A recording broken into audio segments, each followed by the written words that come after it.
Good morning, all of you. Welcome back to my channel. So, जैसा आपने thumbnail में देखा, today I'll speak about my KVS interview experience. But जैसे कि आप देख रहे हो आजकल के इंटरव्यू केवीएस की इंटरव्यू होने वाले हैं प्राइमरी की जो नवंबर से स्टार्ट है. सो मे बी मेरे एक्सपीरियंस से आपको कोई हेल्प हो जाए. So that's why I am sharing my experience with you all.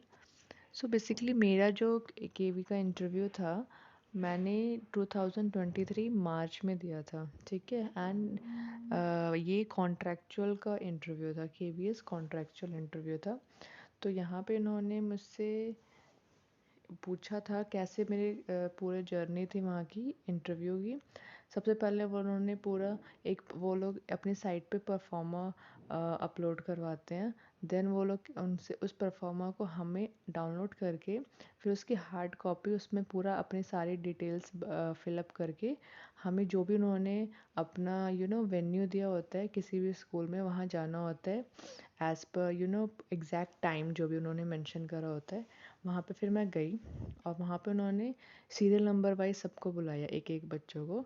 तो जब मैं गई वहाँ पे देवर 4 पैनल्स 4 और 5 बेसिकली 5 लोग थे वहाँ पे. मैंने PGT as well as PRT दोनों का ही इंटरव्यू दे रखा है.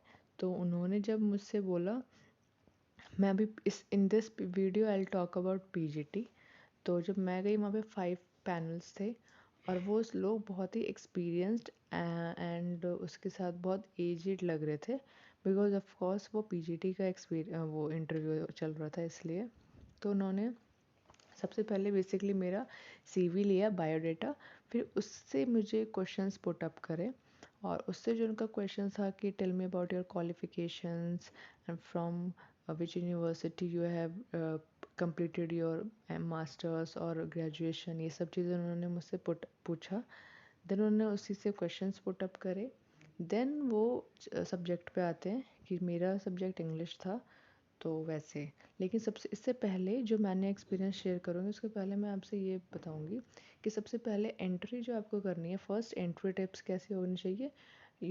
बहुत ही अपने चेहरे पे एक स्माइल लेते हुए आपको उस रूम के अंदर एंटर करना है. और सबसे पहले जब आप एंटर करोगे तो वो लोग आपको कहेंगे they will say you to sit then only sit. उनके बोलने से पहले आप मत बैठना. उसके बाद आपकी second thing dress code. Dress code आपका you can if you are a girl you can wear suit और sari whatever you prefer जो आपको सही लगता है जिसमें आप कंफर्टेबल हो. और अगर आप बॉयज़ हो तो ऑफकोर्स फॉर्मल पहनना एंड उसी को पहनना जिसको आप कॉन्फिडेंस के साथ कैरी कर पाओ. Third one is English speaking और Hindi. See I will recommend if you know how to speak English then you must speak.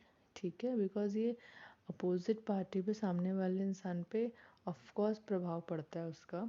And if you don't know then you can continue in Hindi. Hindi में उस चीज़ जो भी बोलो confidence के साथ होना चाहिए. Second is confidence. The most important tips confidence सबसे इम्पॉर्टेंट है. जैसे भी चलना है बोलना है बैठना है सब आपका कॉन्फिडेंस देखना चाहिए. जब आप बैठो तो डरो मत.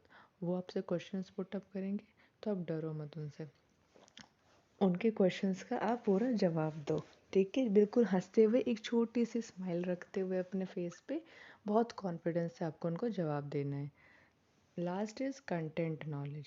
आपकी जो कंटेंट की नॉलेज होगी वो सबसे इम्पॉर्टेंट ऑफ कोर्स. अगर आप कोई पीजीटी के टीचर बनने जा रहे हो या फिर कोई मैटर नहीं करता अगर आप पीआरटी भी बनने जा रहे हो तब भी वो कंटेंट पूछेंगे. तो ऑफ कोर्स कमांड होनी चाहिए आपकी अपने कंटेंट नॉलेज पे. सो आप उसके लिए आप अभी पीआरटी के लिए आप एनसीईआरटी बुक पढ़ लो 1 से 5 तक की सारी एनसीईआरटी बुक्स. उसमें क्या बुक का नाम है किस चैप्टर का कौन से राइटर हैं ये सब कुछ पढ़ लो. Thank you.